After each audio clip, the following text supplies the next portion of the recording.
In this video, we want to talk about a model that we call the aggregate demand, aggregate supply model. And I'll say this several times throughout this video. This model works mechanically a lot like a plain old demand supply model, but it is very different from a plain demand and supply model. What we're going to be thinking about is aggregate demand. So in the stuff that we did at the beginning of the semester when we were talking about demand and supply, we were thinking about demand for a single good and supply for a single good. With the aggregate demand model, we're going to be thinking about demand for everything in the economy all at once and the supply of everything in the economy all at once. Now, the nice thing about this model is this model allows us to kind of understand what causes economic fluctuations. And so we'll be able to understand the things that can lead to a recession, and we'll be able to use this model to think about the things that we can do to try to get out of a recession. We'll be able to understand what leads to expansions. And so this will be a very useful model for figuring out why economies fluctuate from one time period to the next. We need to start by thinking about some key facts, key things that we know about economic fluctuations. So the first thing that we know about economic fluctuations is that they are irregular and unpredictable. Irregular and unpredictable. There will be, if you pay attention, you will run into many people who will try to convince you that they know when the next recession or when the next expansion is coming. Oftentimes those people will be trying to sell you a book or sell you an investment or sell you something else, information. And they may be very convincing in trying to convince you that they know what they're talking about. But one thing that we know from history is that the business cycle is irregular and unpredictable. Now, it's unfortunate that economists call the business cycle because that word cycle implies that there's some regular pattern. And so if you were to look at, in mathematics, if you were to look at a sine wave, a function of the sine function or the cosine function, it's a regular and predictable pattern. In terms of the business cycle, it is not regular or predictable. So that's the first thing that we know. Another thing that we know is that most macro variables fluctuate together. Most macroeconomic variables fluctuate together. Now let's talk about what that means. That doesn't mean that they all move in the same direction or by the same amount. But when things start to move, typically, lots of stuff starts to move. We start to see incomes changing, and at the same time, we see firm profits changing. Let's suppose we go into a recession, and so incomes are going to be going down, and firm profits are going to be going down, and foreclosures will be going up, and unemployment starts to go up, and the price level starts to move, and interest rates start to move. So we start to see lots of stuff move together.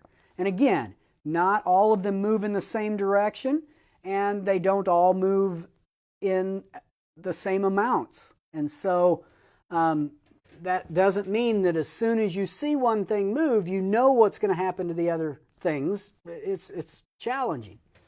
But we know that things tend to move together. And then another key thing that we know is that as output falls, unemployment rises.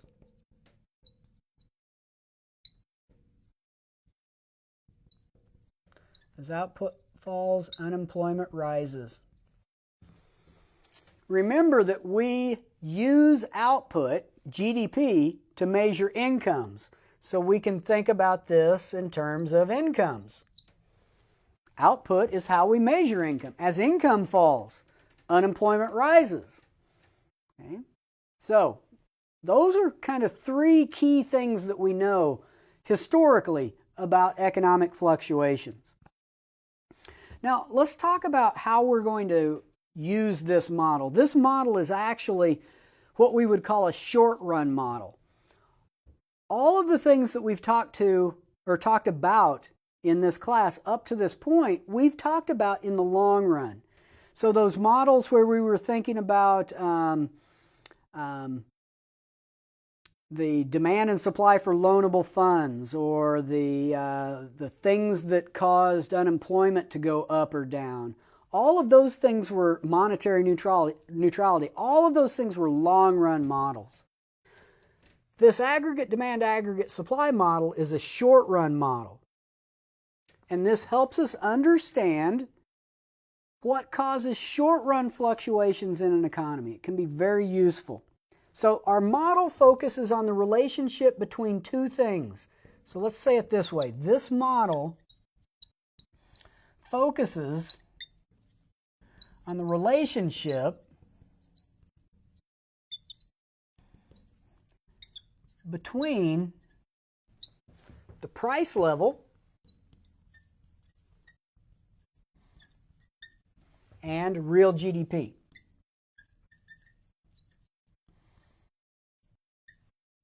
Focuses on the relationship between those two things. Now let's think about that for a second, because if you think back to when we talked about monetary neutrality, we talked about the fact that you can divide different economic variables into two groups, those that we call nominal and those that we call real. And what we saw is that changes in the money supply have impacts on nominal variables, but not real variables. In other words, inflation doesn't matter. But what that is a long-run model. Inflation doesn't matter in the long run. If the Fed adjusts the money supply, then that changes the price level. But if all prices change, it doesn't really matter. Well, this model is a short-run model. In the long run, there would be no relationship between the price level, which is a nominal variable, and real GDP, which is a real variable. In the long run, those are different types of variables that are not related to each other. But in the short run, they can be. And so that's the key thing that's new about what we're going to do in this chapter. Now, let's think about what this aggregate demand, aggregate supply model looks like, because it's going to look very familiar to you. It's going to work very different. So, in terms of what the aggregate demand, aggregate supply model looks like, here's what we do. We put the price level up here. Sometimes I'll just call it P. At least at the beginning of when we start working with this, I'll try to write the price level, because I don't want you to think that if I write P up there that it's just the price of one good. This is the average level of prices in the economy. And then down here, we're going to put real GDP. This is, let's write it first, real GDP. This is Y, like Y equals C plus I plus G plus net exports. Real GDP. Now, once we get comfortable with this, I'm just going to switch to calling it P and Y, but I want you to remember that this is the total amount of goods and services bought and sold in the economy. And this is the average level of all of those prices in the economy. Now, our aggregate demand curve is going to be downward sloping. I'll typically abbreviate it AD. And our aggregate supply curve is going to be upward sloping. For right now, I'm going to label it AS. We'll see that there are actually two different aggregate supply curves. But for right now, let's just talk about that. So in terms of how this looks like any other demand-supply model that we've talked about. Our equilibrium is going to be found right there at the intersection. And so I'll call this P star. That's going to be the equilibrium price level in this economy. And this will be Y star. This will be the equilibrium level of real GDP in the economy. So the intersection gives us the equilibrium. But now let's think about what each of these curves shows. This aggregate demand curve shows the total quantity of goods and services bought or demanded in the economy at each price level. And we can see that at higher price levels, overall demand in the economy is lower than it is at lower price levels. At low price levels, people want to buy more stuff. And we'll talk about why here in a second. Our aggregate supply curve represents the total amount of goods and services that firms want to sell at each price level. At low price levels, firms want to sell a relatively small amount of goods and services. And at higher price levels, they want to sell a relatively high amount. And we'll talk about why that's true here in just a little bit. But this is very different from a regular demand and supply curve. So let's think about what a regular demand curve looks like. So there, if this was a regular demand curve, we would just have the price of whatever this good is, and we would have the quantity of that good. And what this tells us is that at a price like P1, the quantity demanded is high, Q1. And at higher prices, quantity demanded falls. At a price like P2, quantity demanded falls to Q2. And let's think about why that happens. We talked about that earlier on in the semester. As prices rise, two things happen. There's an income effect and a substitution effect. The income effect says that as the price of something you buy goes up, that has a negative impact on your income, and you tend to buy less because of that. The substitution effect says as the price of something you buy goes up, other things become cheaper in comparison, and you substitute towards those other things. So for a regular demand curve, it's downward sloping because of the income and substitution effects. That's not happening in this picture. And the reason is this demand curve represents demand for all goods and services. Every good is represented along that demand curve. So there's nothing else to substitute towards. So it slopes downward for a very different reason than a regular demand curve slopes downward. And the same with a supply curve. When we are talking about just a regular supply curve for one good, that's very different from the aggregate supply curve that represents how much goods and services all firms want to sell of all goods and services depending upon the price level. So keep that in mind as we go through here. Let's start by thinking about aggregate demand. We want to think about why the aggregate demand curve slopes down. In other words, why is it that when the price level changes, people want to buy more stuff or less stuff? And then we need to think about what causes the aggregate demand curve to shift around. So the key to understanding aggregate demand is to remember this: Y equals C plus I plus G plus net exports. So GDP, this is the national income identity. GDP, any dollar that's in GDP is either going to be consumption or investment or government spending or net exports. This one, G, is determined by government policy. So let's just say that one has to do with government policy. The government chooses that one. So we don't need to worry about that one right now. What we want to know is how does the price level affect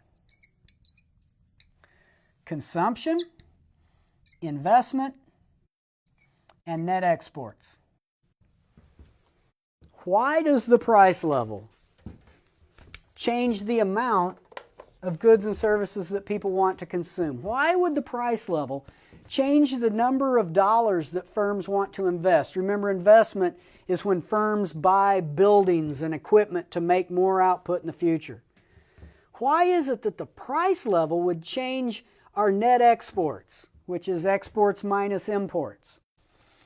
So let's start by thinking about consumption. So when we think about consumption, the key thing that we're going to talk about here is what we call the wealth effect.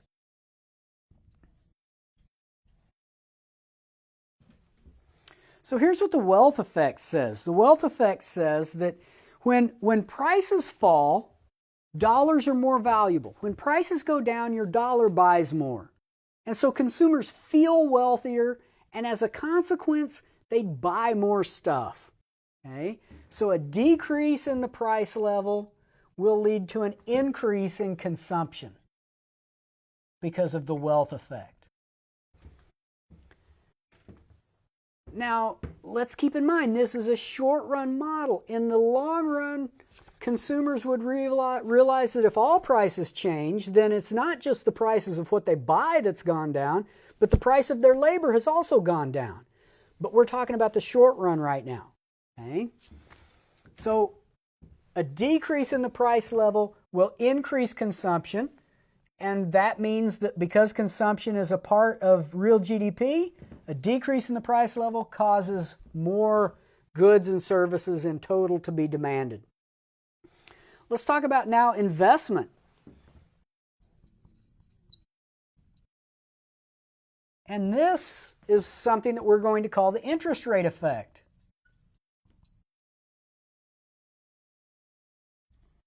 So let's think about how this works. So when prices fall, people need to hold less money to engage in transactions. And when you need to hold less money, you lend your money out. Well, that lending of your money out decreases the interest rate. And when the interest rate goes down, investment goes up. When the interest rate goes down, it costs firms less to borrow to invest. And so in this case, a decrease in the price level will lead to an increase, in investment. A decrease in the price level causes that one to go up as well. And then finally, let's talk about net exports. And we'll talk about the net export effect.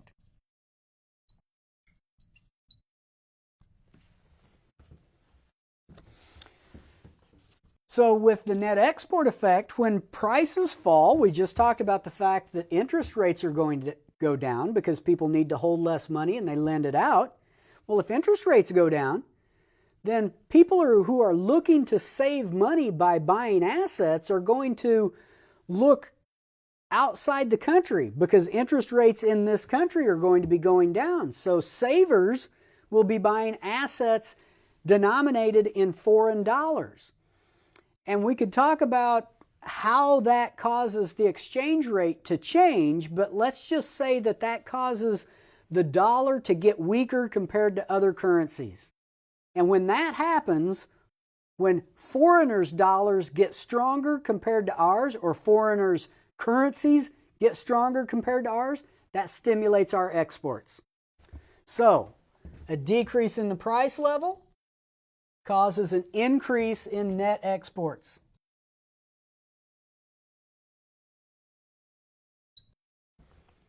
When our dollar gets weaker, we buy less from other countries and other countries buy more from us, and net exports goes up.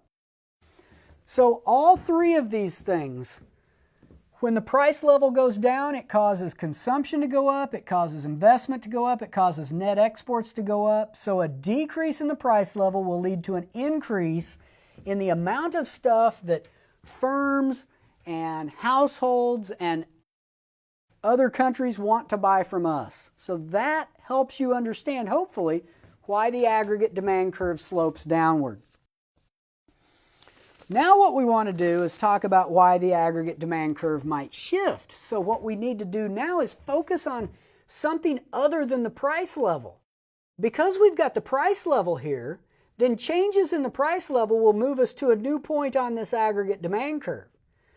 But if we talk about something other than the price level changing, then that aggregate demand curve will shift. So let's talk about shifts in aggregate demand.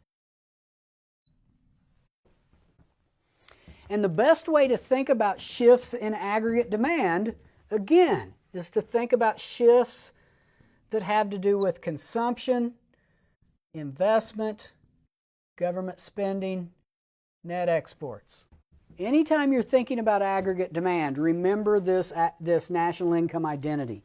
That'll help you try to remember all of the things that can cause the aggregate demand curve to shift. So let's think about shifts from consumption.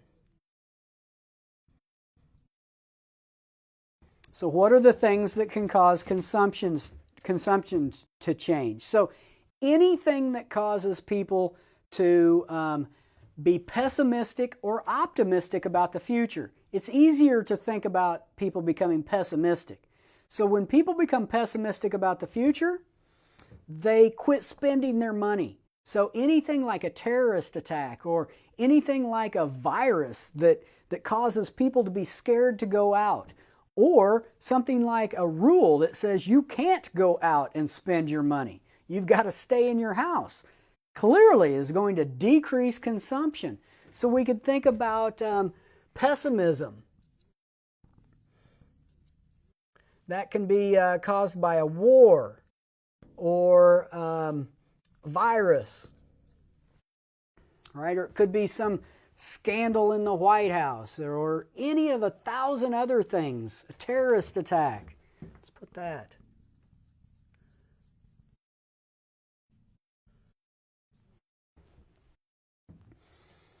Could be a stock market crash, or there's an infinite number of things that can cause people to become pessimistic or optimistic about the future. When optimism takes over, people are more confident and they go out and they think about buying a car, or they think about replacing a dishwasher, or they think about spending their money. We can also have shifts that come about from investment.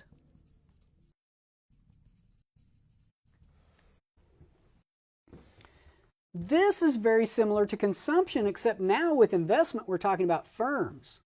So if we think about, say, new computer technology,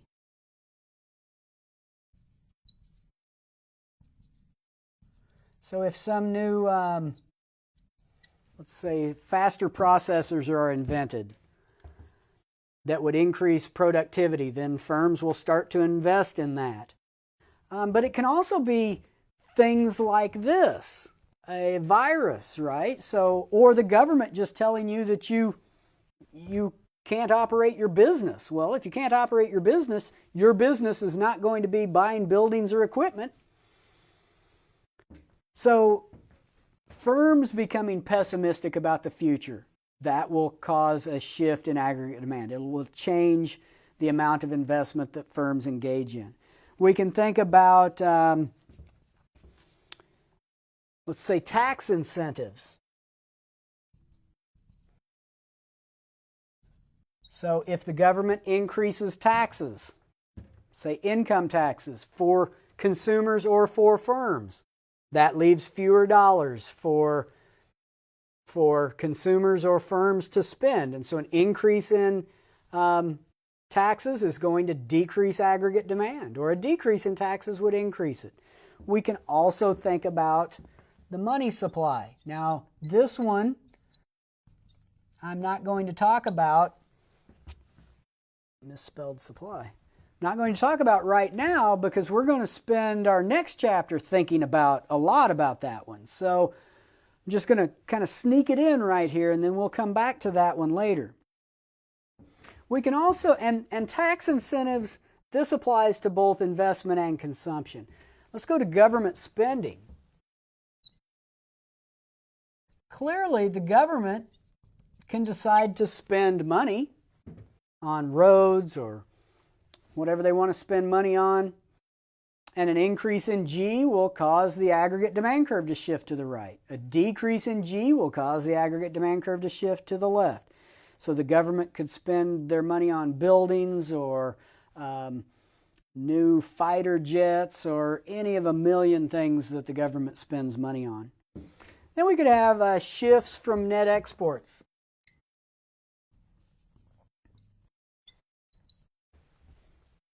So this could come about because there's a recession in Europe. If there's a recession in Europe and incomes in Europe are falling, then they're going to be buying less stuff from us, and that will decrease our net exports. So anything that happens in another country, a virus in other countries, will cause those other countries to buy less from us, and that impacts us. So all of these things, you can have shifts in aggregate demand that come from consumption, shifts from investment, shifts from government spending, shifts from net exports. I'm sneaking in money supply right there. We'll come back to that. So now we know why the aggregate demand curve slopes downward. That's this stuff. Now we know what causes aggregate demand to shift. That's that stuff right there. What we need to do now is think about aggregate supply. So I'll clear this off and we'll take a look at that. I mentioned at the beginning of this that there are actually two aggregate supply curves. We're going to start with the simple one. Actually, both of them are pretty simple. But we'll start with the most straightforward one first, and that is the long-run aggregate supply curve. So let's take a quick look at what that's going to look like. We've got our price level up here, which is P. We've got real GDP down here, which is Y. Our aggregate supply in the long run is going to be vertical, and I'm going to denote it long run aggregate supply. What this means is, anytime you've got one that's vertical, what this means is that the price level doesn't have any impact on our long run aggregate supply. In other words, if the price level's low, here's what long run aggregate supply is. Or if the price level's high, here's what long run aggregate supply is.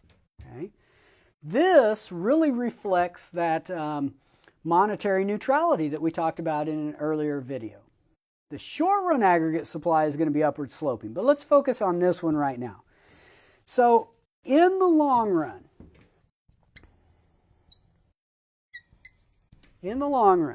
GDP is determined by things like factor supplies, inputs that we've got, resources that we've got, technology that we've got in the long run. Now, in the short run, it can be determined by other things, but in the long run, real GDP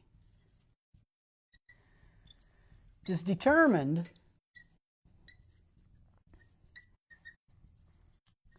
by things like technology, inputs, all right, how many workers we've got, how many raw materials we've got. It's determined by technology, inputs, let's just say workers. Let's add that as a separate one because we'll break that out here in a second. We've got a name actually for this point where the long-run aggregate supply curve is vertical, and we call that the natural rate of output.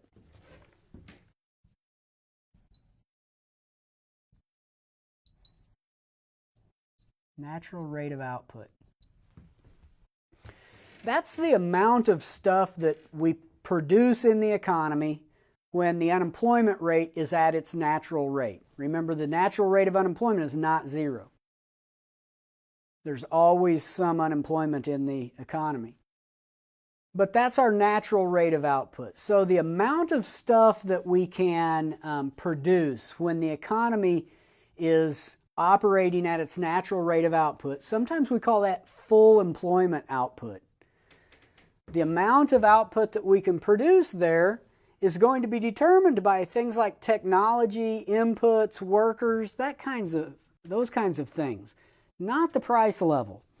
So let's think about what causes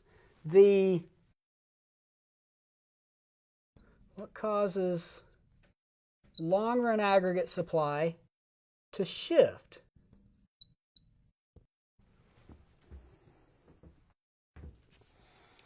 So we can have shifts from labor.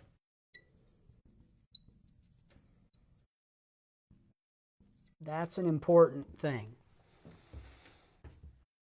If we have more workers, immigration, then that will shift our long-run aggregate supply to the right. Or if we had an increase in the minimum wage. So let's suppose we have increase in minimum wage. Remember that an increase in the minimum wage results in unemployment. That results in less people working. That decreases our long-run aggregate supply to the left. We could have changes in unemployment policy. So anything that makes being unemployed less painful will result in people being unemployed for longer periods of time and shift long-run aggregate supply to the left. We can have shifts from capital.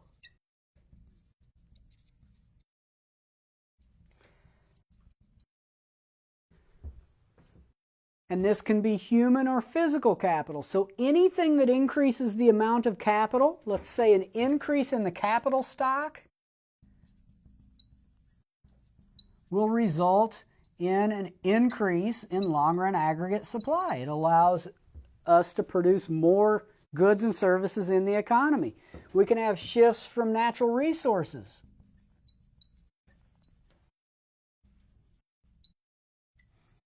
So if all of a sudden some new natural resources are discovered in the country, then that will increase the amount of goods and services that we can produce. We can have shifts from technology.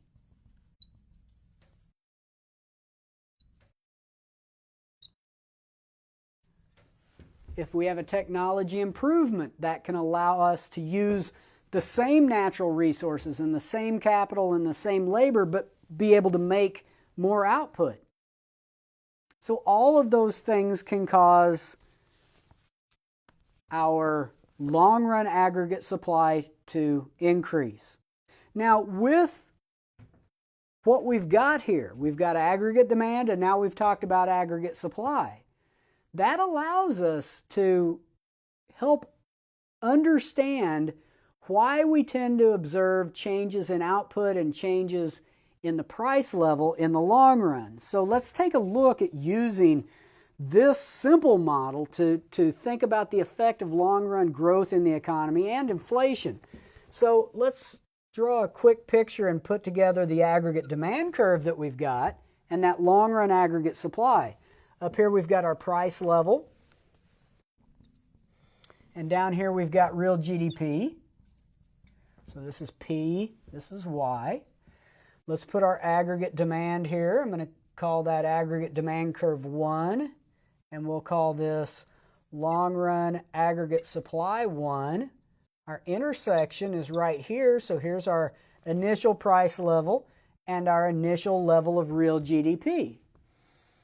So if we think about an economy over time, we can think about what happens to both aggregate demand and aggregate supply over time.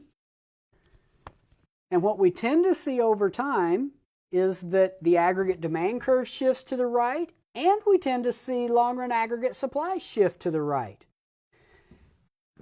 One of the main increasers of aggregate demand tends to be monetary policy. Remember, we talked about the fact that the money supply increases aggregate demand. So if from time period 1 to a time period in the future, we get an increase in aggregate demand to aggregate demand 2,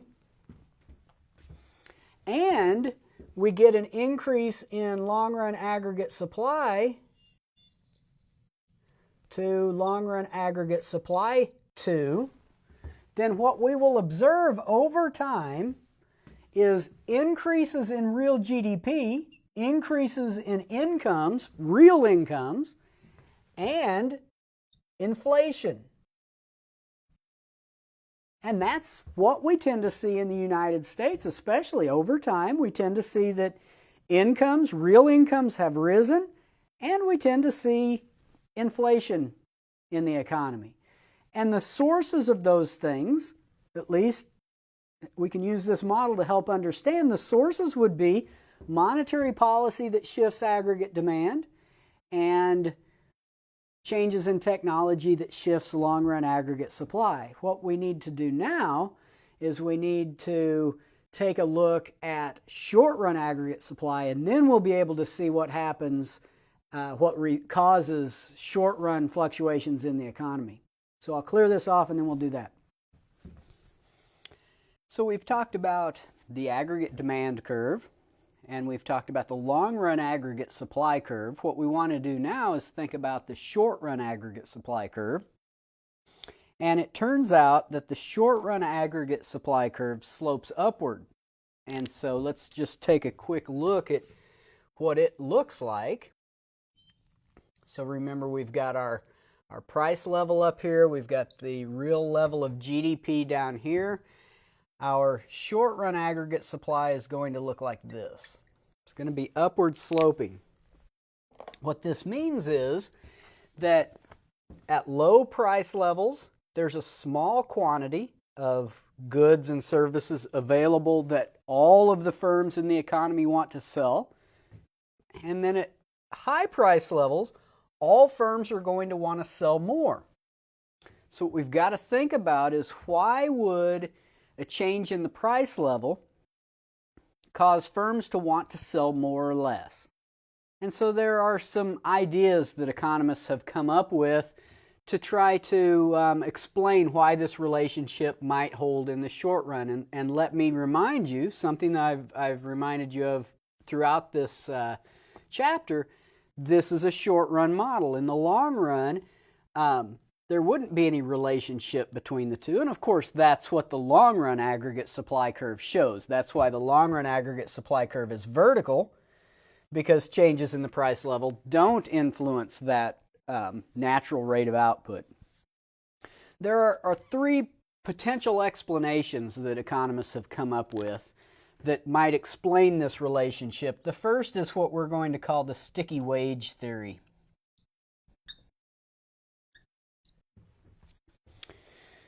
And the idea here is that nominal wages are slow to adjust, or essentially they're sticky.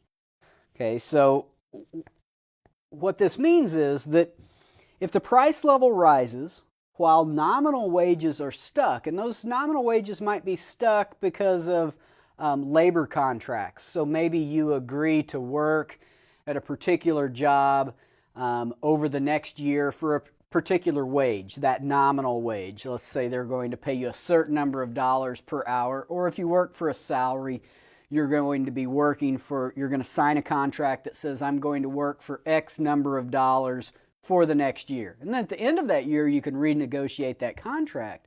But during the period of time that that contract applies, your nominal wage is going to be stuck. So if the price level rises while nominal wages are stuck, then for those firms that are paying the wage, the real wage that they have to pay actually goes down. So if the price level rises, then firms are able to sell their output for more than they used to, but their input costs are not going up because the wages that they have to pay are sticky. And that benefits the firms. And so as the price level goes up, their real wages that they have to pay are falling, and consequently they sell more. So they increase production of goods and services at higher price levels. They would decrease production of goods and services at lower price levels. You can just reverse that argument that I just made, and that would tell you why at low price levels they want to sell a smaller quantity. So that's the sticky wage theory. And it's just one of three possible explanations that we're going to think about. The second one that we're going to think about is sticky price theory.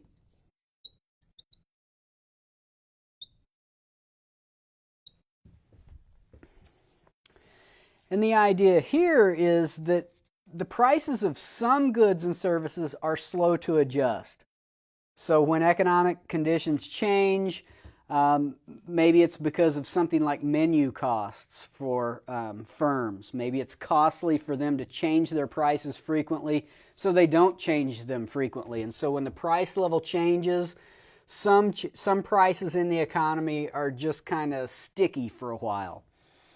So what happens here is that because some prices are sticky, when the price level goes up, for the firms whose prices are sticky, that leaves them with relatively lower prices than the other firms out there in the economy. And because of that, because they have relatively low prices, that stimulates sales for those firms, and they consequently sell more. So, Clearly not a long-run situation, because in the long run they would be changing their prices. But in the short run, that one, I guess that could happen. And then the third one is what we call misperceptions theory.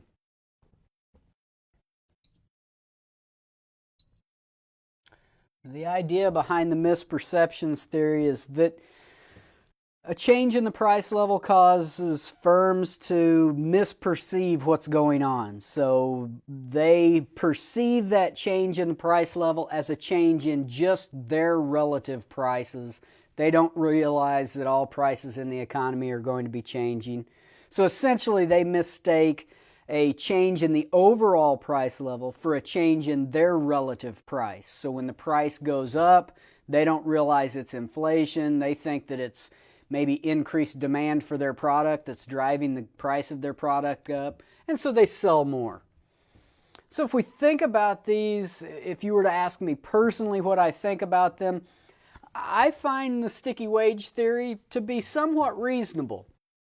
I think that there are wages that are sticky over certain periods of time, and maybe that leads to what we're seeing here. And it seems reasonable to me that there can be some sticky prices out there in the economy, sticky output prices. This one has to do with input prices being sticky. The idea here is that output prices may be sticky as well, and maybe they are. Misperceptions theory, honestly, personally, I don't find that one to be very convincing. I think businesses aren't going to make this mistake for very long at all, and if you're a business person and you tend to make that kind of mistake, probably not going to be a business person for very long. Now, the idea here is that it could be some combination of all three of these. These aren't explanations that rule out each other. And so maybe it's that at different periods of time and maybe to different extents, maybe all three of these are explanations for what we see here in terms of the upward sloping short run aggregate supply curve. So the idea here is that all of them tell us that the real amount of output that gets produced is going to be different it's going to be affected when the price level is something other than what firms expect. If they get surprised by the price level, then there's going to be a change in this amount of output that they produce. And we can actually identify kind of a mathematical equation that will help us hopefully understand this. So the amount of output supplied, let's say the quantity of output supplied, is going to be equal to the natural rate of output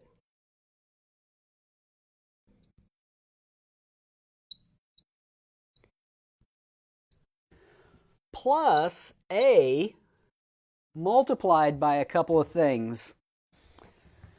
It's going to be the difference inside these parentheses. It's going to be the difference between the actual price level and the expected price level.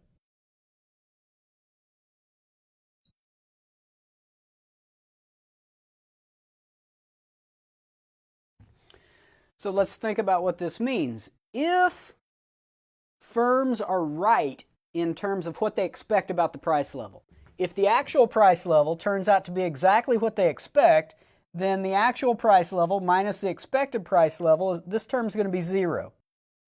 And this whole term will cancel out over here. It'll be A times 0. That term just falls out. And in that period of time, the quantity of output supplied is just the natural rate of output. But if firms are surprised by the amount of output, if the actual surprised by the price level that exists in a particular time period, if the actual price level turns out to be something different from what they expect, then this term will not be 0. We will multiply it by A, and then the amount of output that particular time period will be the natural rate plus or minus some term over here. The magnitude of A determines how big the surprise in price level, how big of an impact that has on the quantity of output. Okay? So if the actual price level turns out to be something higher than what they expect, so if there's unexpected inflation, then the actual price level minus the expected price level would be a positive number multiplied by A. We would add that to the natural rate of output. Remember that the long-run aggregate supply curve is vertical at the natural rate of output. Here's the natural rate. So as long as firms are not surprised by the price level, then the natural rate is just the natural rate, and the price level would have no impact. But if the price level turns out to be higher than what firms expect, then we're going to have a higher quantity of output than the natural rate. Or if the price level, the actual price level, turns out to be lower than what firms expect, then this term would be negative, and then it would be the natural rate of output minus some amount. Here's the natural rate of output minus some amount. It would be back here. And so this formula here kind of helps you understand why the natural rate of why the amount of output supplied in a particular period would be higher when the price level ends up being higher than what they expect, and why the amount of output would be lower when the price level is lower than what firms would expect. Now, in terms of how you use this is really just to help you understand what's going on in that picture. This isn't something that on a test I would give you 3 out of the 4 things and ask you to solve for the 4th. There's no reason I couldn't, but it's not something that I typically put on a test. So, hopefully that gives you an idea of what's going on with the short-run aggregate supply curve. Let's talk about things that shift short-run aggregate supply. Things that shift short-run aggregate supply. And this is actually pretty easy, because the same things that shift the long-run aggregate supply curve also shift the short-run aggregate supply curve. So let's say all of the things that shift long-run aggregate supply also shift short-run aggregate supply. So let's just briefly review those. We talked about the long-run aggregate supply curve shifting if something about the amount of labor that we've got changed. So we can get changes from labor. So if there's immigration into the U.S., then that means there are more workers. That will shift the long-run aggregate supply curve and the short-run aggregate supply curve to the right. It is not the case that when somebody comes into the country and finds a job, that means that there's one less job for other people to take. That's not the way the world works. We talked in a previous video about the idea that oftentimes people think that the world is a zero-sum game. It is not the case that there is a fixed number of jobs out there, and if one person takes a job, that's a job that can't be had by another person. When those aggregate supply curves shift to the right, we'll talk about what happens here in a little bit. That increases the amount of goods and services that we can produce. And so we can have changes from labor. We also talked about changes from capital. So when the capital stock increases, more equipment, more buildings. When the capital stock increases, that shifts the short-run aggregate supply curve to the right, and it shifts long-run aggregate supply. We talked about changes from natural resources. We talked about changes from technology. All of those things will shift both the aggregate supply curves to the right. But now there's a new thing that shifts the short-run aggregate supply curve that does not shift the long-run aggregate supply curve. So let's say, but there's a new thing. And that thing is the expected price level.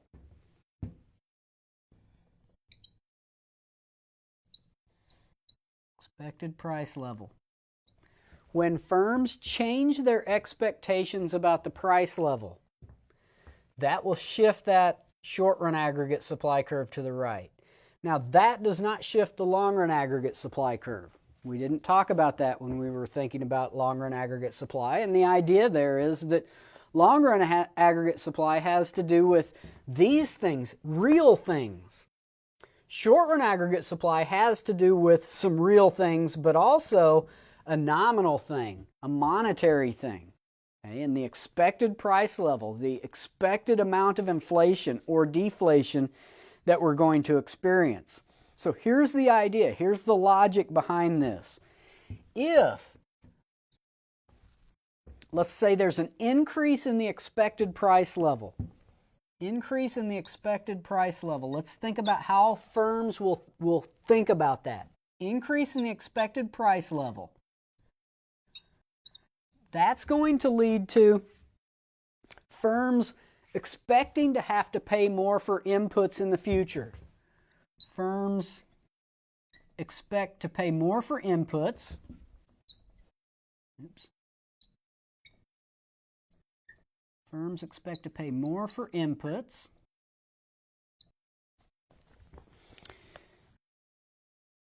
And when input prices go up, that means firms are going to decrease the amount, the quantity supplied of goods and services.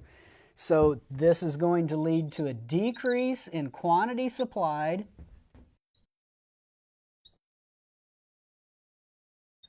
of goods and services.